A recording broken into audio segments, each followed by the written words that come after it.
नमस्कार, आप देख रहे हैं मुसरत टाइम्स लाइव। एक नजर आज की इस विशेष रिपोर्ट पर। गौरव भनोट ने कहा, मैंने गुमराह होने के कारण पार्टी छोड़ी, पार्टी में वापस आकर गलती का सुधार किया। इनसे हमारे संवाददाता मोहम्मद अनीस ने खास बातचीत की। हमारे बीच में मौजूद हैं गौरव शर्मा जी। गौरव शर्मा जी, आप पार्टी में आए, आपका हमारे इस चैनल के माध्यम से आपका हार्दिक स्वागत है। क्या आप जब पार्टी से भाजपा में गए थे तो क्या कारण था? देखिए, जिस वक्त मैंने आम आदमी पार्टी से बीजेपी में ज्वाइनिंग की थी, उस वक्त कुछ ऐसे कारण रहे जिनकी वजह से मुझे पार्टी को छोड़ना पड़ा, क्योंकि जो हमारे मौजूदा विधायक थे उन्होंने के साथ कुछ अच्छा एक्सपीरियंस पार्टी का नहीं रहा। तो उन्होंने जैसा हमें बताया, हमें उनकी बात पे यकीन करना पड़ा, जिसकी वजह से हम गुमराह होकर हमने पार्टी को छोड़ा। उदाहरण क्या था कि एक आध उदाहरण देंगे आप? नहीं, उदाहरण तो जैसे कि विधायक जी ने हमें बताया कि इस तरीके से पार्टी ने मेरे साथ उल्टा सीधा व्यवहार किया, या कुछ भी जो भी उन्होंने कारण मीडिया में भी बताए थे, उन्हीं कारणों को हमें बताया। तो एक आदमी की आस्था होती है, आप जिसके साथ रहते हो, तो उन बातों पे हमें विश्वास करना हमारी मजबूरी थी, क्योंकि हमें तो पता नहीं कमरे के अंदर क्या हो रहा है। तो उन्होंने बाहर आके जो हमें बताया, हमने इस पर यकीन किया, और यकीन करने के कारण ही हमने उनका साथ दिया कि चलो इनके साथ गलत हुआ है तो हमें साथ देना चाहिए। लेकिन जब हम भाजपा में चले गए, तब हम थोड़ा सा पार्टी के पुराने साथियों से मिलते रहे, तो पता लगा कि ऐसा कुछ भी नहीं हुआ था, और उन्होंने सारा और सरासर झूठ बोल के हम लोगों को गुमराह किया, और हमारी जो भी हमारी मेहनत थी आम आदमी पार्टी में 5 साल की, उसको 1 मिनट के अंदर नेस्तनाबूद कर दिया, जिसका हमें अफसोस हुआ। और उसके बाद हमने यही सोचा कि हमें पार्टी में वापसी करनी चाहिए और अपनी गलती का सुधार करना चाहिए।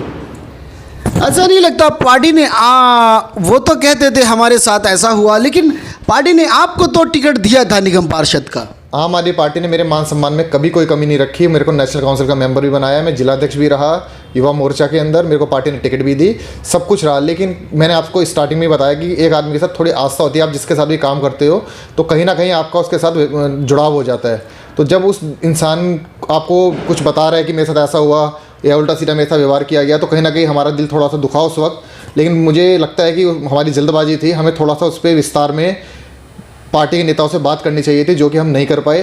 तो जिसका खामियाजा हमने ये भुगता, वो खामियाजा यही था कि हम पार्टी को छोड़ के चले गए, जिसका हमें वहाँ जाके अफसोस हुआ, और उस अफसोस के कारण ही हम दोबारा पार्टी में वापस आए हैं। कुछ ख़ास क्या बताते थे? कभी ऐसा कुछ आया कि हमें ऐसा हुआ, हमारी पार्टी सुन नहीं रही, या फंड में किस चीज़ के बारे में बताते थे? मतलब ये कि पार्टी ने मेरे को इग्नोर किया, पार्टी ने मेरा अपमान किया, ऐसे कुछ इंटरनल बातें थी। मैं नहीं आपके सामने उन शब्दों को बयान कर सकता, लेकिन कुछ बातें ऐसी थी जो उन्होंने हमें बताया, जिसकी वजह से हम भी थोड़े से आहत हुए कि ऐसा अगर हुआ है तो गलत हुआ है, जिसकी वजह से हमने ये फैसला लिया। आज लगता है आपको कि वो फैसला हमारा गलत था? बिल्कुल, आज हमें अफसोस है कि हमने वो जो फैसला लिया था किसी के बहकावे में आकर, तो जिसकी वजह से मैंने इतना गलत कदम उठा लिया, और जिसका खामियाजा शायद मैं पूरी ज़िंदगी ना पूरा कर पाऊँ। गौरव जी, आप पार्टी में सम्मिलित हुए, किन चीज़ों से आम आदमी पार्टी में प्रभावित हुए होकर आप दोबारा आए हैं? देखिए, जैसा कि आप जानते हैं कि मैं आम आदमी पार्टी का पुराना सिपाही हूँ, 8 साल मैंने पार्टी में काम किया था, लेकिन बीच में 1-1.5 साल के लिए गुमराह होने की वजह से मैंने पार्टी छोड़ दी थी।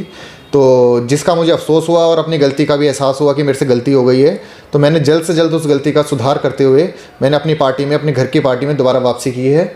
और इस पार्टी के लिए मैं संगठन में तन मन धन से दोबारा पार्टी को उसी तरीके से कार्य करूँगा जैसे मैं पहले करता आया हूँ। आप इलेक्शन लड़े थे, आपको कितने वोट मिले थे? जी, जब मैं चुनाव लड़ा था उस वक्त मुझे 4000 वोट मिले थे आम आदमी पार्टी, क्योंकि उस वक्त मेरा वार्ड शिफ्ट हो गया था, मुझे 27 वार्ड से चुनाव लड़ना पड़ा था जाके, जिसमें मेरी कोई तैयारी नहीं थी। लेकिन पार्टी का आदेश था, पार्टी का आदेश सर्वोपरि होता है, संगठन का आदेश सर्वोपरि होता है, तो मैं संगठन के खिलाफ तो जा नहीं सकता, तो इसलिए मुझे पार्टी के आदेश के हिसाब से वहाँ चुनाव लड़ना पड़ा, और अपनी मैंने पूरी मेहनत से चुनाव लड़ा वहाँ पे। लेकिन कुछ उस वक्त समीकरण ऐसे बन गए कि अरविंदर सिंह लवली जी बीजेपी में चले गए, तो पूरा समीकरण ही उस वक्त चुनाव में बदल गए थे, जो कि पूरे चुनाव को जिसने इफेक्ट किया। तो भविष्य में पार्टी अगर टिकट देती है, आप लड़ने के लिए तैयार हैं? देखिए, आम आदमी पार्टी के अंदर मैं इस वक्त एक एज ए कार्यकर्ता सम्मिलित हुआ हूँ, और मेरी इस वक्त ऐसी कोई संगठन से इच्छा नहीं है कि मैं चुनाव लड़ूँ या ना लड़ूँ। पार्टी का आदेश होगा तो उसको बिल्कुल मानेंगे, लेकिन अभी मेरी ऐसी इच्छा है कि मैं 5 साल तक पार्टी का कार्य करूँ, क्योंकि जो मेरे पार्टी छोड़ने के बाद जिन कार्यकर्ताओं ने मेहनत की है, मैं चाहता हूँ कि पार्टी उन्हें टिकट दे, और मैं उन कार्यकर्ताओं को जिता के एमसीडी के सदन में भेजूं, और उसके बाद मैं कभी अगले 5 साल बाद जो इलेक्शन होगा उसके बारे में मैं सोच रहा हूँ कि उसके बारे में ही सोचूंगा आगे। अभी मेरा ऐसा कोई विचार नहीं है, व्यक्तिगत विचार नहीं है। आपके यहाँ से कंचन महेश्वरी जी ये आपके यहाँ से निगम पार्षद हैं, तो ऐसा नहीं लगता आपको आपके वार्ड की काफ़ी जो है ना पिछड़ा है और विकास की जो बातें हैं वो सिर्फ उन्होंने खोखली की हैं और पूरा नहीं की? क्या क्या होना था और क्या क्या? देखिए, हमारे कांतिनगर वार्ड का सबसे मुख्य मुद्दा है भ्रष्टाचार। एमसीडी के जो पार्षद है वो अकंठ पूरी तरह गले तक भ्रष्टाचार में डूबे हुए हैं। जो इंसान भ्रष्टाचार में डूबा हो उससे आप विकास की बात करेंगे तो बेईमानी लगेगी। तो इसलिए सबसे पहला मकसद तो हमारा भ्रष्टाचार को दूर करना है। अगर भ्रष्टाचार दूर हो गया तो ऑटोमेटिकली ही वो इतना पैसा बचेगा एमसीडी के अंदर, जो पैसा अपने आप विकास पे लगेगा।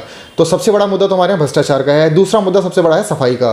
सफाई से लोग त्राही त्राही कर रहे हैं, लेकिन पार्षद जी हमारी जो है पैसे की सफाई में मस्त है कि पैसा इकट्ठा कर लें किसी तरीके से वार्ड से, क्योंकि 3 महीने बचे हैं। तो जितना पैसा उन्होंने इकट्ठा कर लिया है तो उसकी तो गिनती खैर है नहीं, अब कुछ कर नहीं सकते, कोई पब्लिक नहीं चुना था उन्हें भी। अब लेकिन चुनने के बाद अगर वो इस तरीके का कार्य किया उन्होंने तो पब्लिक सबक भी सिखाई। चलिए, भविष्य में हम हमारे से बात करने के लिए धन्यवाद। हम आशा करते हैं आपका भविष्य इस पार्टी में अच्छा हो और आप ऊंचे पदों पर जाएं। धन्यवाद।